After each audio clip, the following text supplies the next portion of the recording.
It's midnight, and Lincoln Hall is at the point of no return. After 22 years, his chance to summit Everest has arrived again.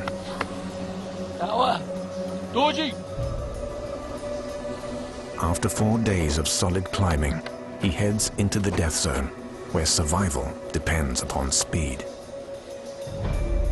Only 3,000 feet below the summit, Lincoln will try to ascend and return as quickly as possible. A grueling 18-hour day.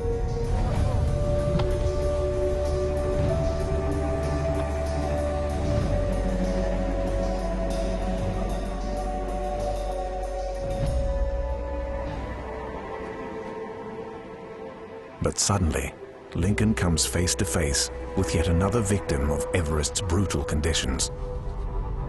It is the body of British climber David Sharp. It was quite shocking. His body was literally frozen solid. Of the 11 deaths during this climbing season, the most famous is David Sharp. 10 days earlier, Sharp had crawled into a shallow cave. It was his third attempt to climb Everest, but his method was extremely risky. He had a minimalist approach to climbing.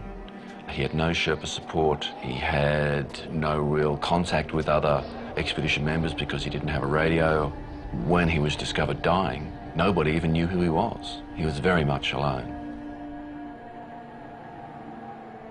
As many as 40 climbers walked past David Sharp as he lay dying. Concealed in the darkness, most didn't see him. Those who did see him assumed that he was resting or already dead. But David Sharp didn't die that night. Next morning, he was still alive. Now visible in the daylight, the returning climbers began to notice him. It was a very tragic situation. Climbers coming back from the summit, the coldest night of the season, 11 cases of serious frostbite that night alone. It was the worst night of the season to be out in the elements, and that's when David Sharp was dying.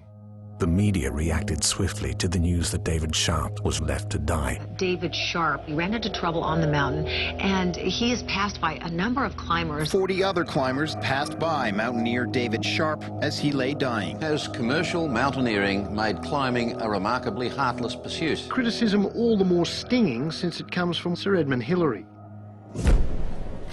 The reason David Sharp could not be rescued was because it was physically impossible to do so. He could not walk, and the reality of being at extreme altitude is that everything effectively weighs 4 times as much because you don't have the oxygen in your system to make your muscles work. So to be able to lift a dead body or a nearly dead body is just impossible. There was just no chance of bringing him down at all, no chance.